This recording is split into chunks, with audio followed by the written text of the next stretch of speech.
Kayak Apex, this is the third video I was telling y'all about. Also, before we start this off, also, because I didn't mention it in the video, so, you to give y'all a heads up for y'all personal thing, y'all know, though it shows you an image. The handles is what you tap to open to get to the pin part. So, you know, like, you're normally holding like the sword by the blade to right. I feel like the scythe might be the easiest one because it's a pole weapon. I do know there's a lot more, and there's a lot more color variations.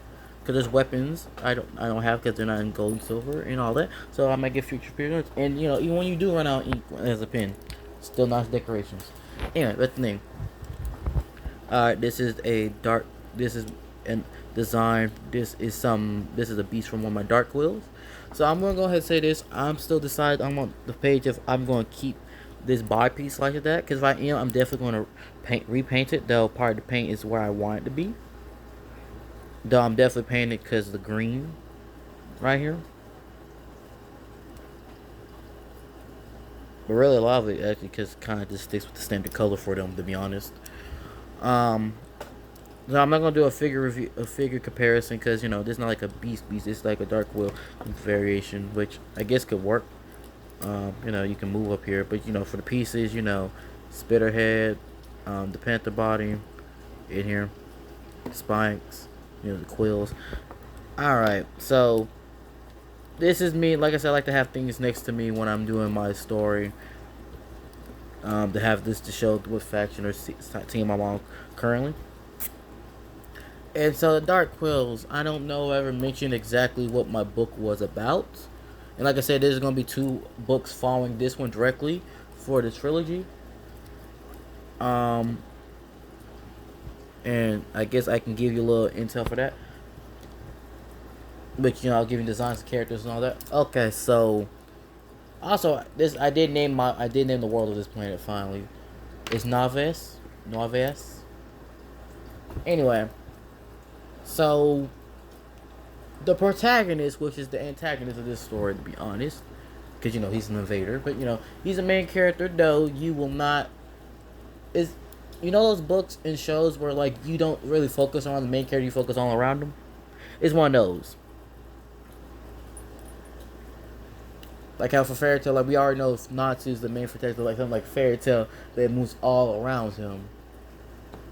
And I think Akuma get killed. I can't remember, cause we made like the main character was the boy, but actually Akuma was the main protagonist, and you don't really see her that much.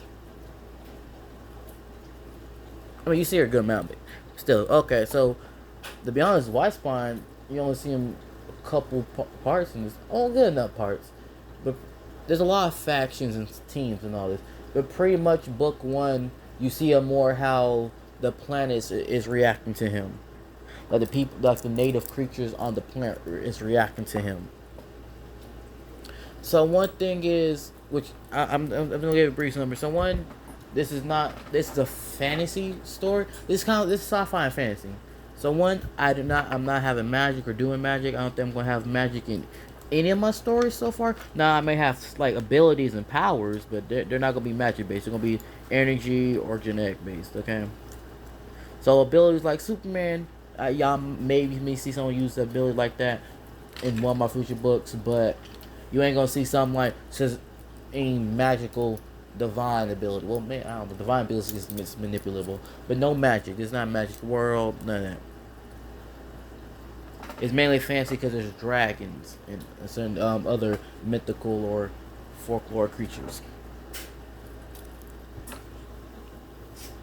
Anyway, so the Dark Quills, which you can White Spine is and isn't one, but he's the one making them. So pretty much is a being that pops out into this world, and bottom line is he's trying to not take it over. He's trying to consume it. He's trying to infect it, grow it. He's trying to like move it more in connection to him.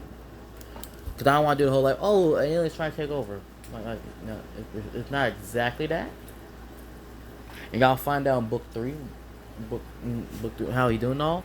Anyway, but yeah, he's pretty much an invader, taken out, and all the dark quills, including him. Um, Interesting thing is, if y'all know about Xenomorphs, Tyranids, and Zergs, it's similar to that, but way different. So, okay. So, one, they take DNA from not a host. So, if anything, it's more like the Zerg and Tyranids, if y'all know what I'm talking about. So, pretty much, they eat and kill, and then they bring DNA to like the group and the army or whatever, and bring different traits and forms and all that. And the dark was a reverse color to White Spine, which his name is White Spine. Which, like I said, I'm not gonna give you descriptions of them, of him, because y'all can read the book, and I'm not trying to do spoilers. But I would say this: the dark quills are reverse colors to him. So the base color line is pretty much them being like a pale or grayish white, and of course having like black like quill spikes on their backs. So it doesn't matter what form of DNA they have. That's always gonna be a thing. They're gonna be white with dark light colored quills. There will be some more color variation later on through the series, but quite frankly, you can see them all being just a bone colored white or a pale white, and then they have like black spikes with some barely minor deviation with maybe dark gray, and them having like a pale white or different white.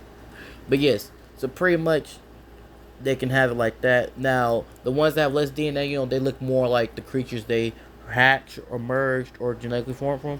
Cause like I said, like the spawns of the other ones, they automatically have that gene DNA in them. So there's more mix up while all ones add DNA to what they already have. But everybody still technically has a variation of that DNA in them now. When it's added, it's just you have to consume it to get the base traits, I guess. Well, technically that is how it works. It's not, I guess. That is how it works.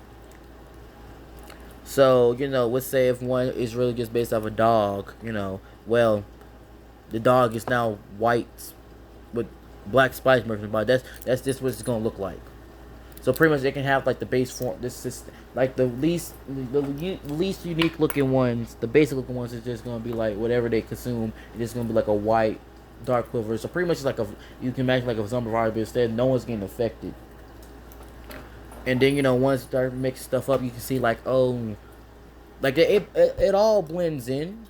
So it's not like like full on chimera, like Lord chimera with like lion snake and all that. It's something like the tails look scorpion like. Well, it could be from a scorpion, or it could be from another creature with type of tails like that. It could be a creature that's already looked like a boar and a bear, or it can be legit from both animals. You know what I'm saying? My variety and all that. All because there's multiple DNA in them. It's just the younger ones with the more basic ones, have the least amount. You know what I'm saying? So that's what they default look like. They look like whatever DNA they have, just white, specifically normally pale white with black quills. Though there will be some minor coloration variation, but it's still pretty much saying like it's all about some type of white-ish tan colors with some type of darkish colors for the quills. That's where it all gonna come out to. There'll be more variety in the future. Point blank, which is why you can I would repaint this. Well, I am gonna repaint because the head, but this is this is me doing my own dark quill little figure. So yeah, you can have a similar have the dark quill dragon, or have it traditional dark quill dragon, Goliath, and all that. Yada yada yada. There's more of the enemy characters you see here. So another thing is we will mainly see a lot of things from this one dealing more with the Goliath and the dragons for book one. You'll see more of their perspective or what they're doing. We do get a good chunk of dark quill animation going on, though some of it collides with the Goliath and dragons. I think there's only like 1 or 2 chapters. Well, I have to elide that. Well, okay, there's a few chapters you see them bringing up, but like them doing something conflicting involves the other one. And in book 2, we're gonna see a lot of how time has changed further of what's going on. I don't want to spoil because I want y'all to read book 1 when I'm done. So I'm not trying to give y'all any future ideas. But yes, that's what Calgary is about. Um, but yeah, maybe I can do things like show y'all images, do some artwork of the character designs, tell you what the basic weapons and all that's for. But yeah, like, subscribe, tell your friends, and as always, let the chaos guide you.